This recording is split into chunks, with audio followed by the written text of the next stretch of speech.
మనుగూరులోని సింగరేణి అధికారుల నివాస ప్రాంతంలో కనిపించిన అరుదైన బ్రాండెడ్ క్రైట్ పాము కలకలం రేపింది. ఇది అత్యంత విషపూరితమైన పాము. అయితే ఇది తాకినంత మాత్రాన దీని విషం మన శరీరంలోకి రాదు. కానీ దీనికి కాటు వేయగల సామర్థ్యం ఎక్కువ. అలాగే ఈ పాము కాటు వేసిందంటే బ్రతకడం అరుదని చెబుతారు. సింగరేణి అధికారుల నివాసం ఉండే కాలనీలో అత్యంత విషపూరితమైన పాము కనిపించడంతో కలకలం రేగింది. సకాలంలో స్పందించిన స్నేక్ క్యాచర్ ముస్ఫర్ పామును సురక్షితంగా పట్టుకోవడంతో అంతా ఊపిరి పీల్చుకున్నారు. భద్రాద్రి కొత్తగూడెం జిల్లా మనుగూరు సింగరేణి క్వార్టర్స్ లో ఈ ఘటన జరిగింది. సింగరేణి అధికారి వీరభద్రం నివసిస్తున్న క్వార్టర్స్ లో సెక్యూరిటీ సిబ్బందికి ఓ నలుపు పసుపు రంగుల గీతలతో ఉన్న పొడవాటి పాము కనిపించింది.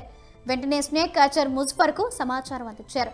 అతను అక్కడికి చేరుకుని 3 గంటల పాటు కష్టపడి చాకచక్యంగా పామును సురక్షితంగా పట్టుకున్నారు. ఈ పాము పేరు బ్రాండెడ్ క్రైట్ అని స్నేక్ క్యాచర్ ముజ్ఫర్ తెలిపారు. ఇది అత్యంత విషపూరితమైన జాతికి చెందిందని పేర్కొన్నారు. ఈ జాతి పాములు ఎక్కువగా రాత్రి సమయంలో సంచరిస్తాయన్నారు. పగటిపూట ఇవి మట్టిలో, రాళ్ల కింద లేదా చెట్ల వేర్ల మధ్య దాక్కుంటాయట. ఇవి ప్రధానంగా ఒడిశా, ఉత్తరప్రదేశ్ రాష్ట్రాల్లో కనిపిస్తాయని చెప్పారు. ఈ పాము కాటు వేస్తే తక్షణమే నర్వ్ సిస్టమ్ మీద ప్రభావం చూపుతుందని, శ్వాస ఆడకపోవడం, గుండె స్పందన మందగించడంతో పాటు పక్షవాతం వస్తుందన్నారు. తీవ్ర విషంతో మరణానికి దారితీసే ప్రమాదం ఉంటుందని వివరించారు. ఇలాంటి పాములు నివాస ప్రాంతాల్లోకి రావడం చాలా ప్రమాదమని ముజ్ఫర్ హెచ్చరిస్తున్నారు.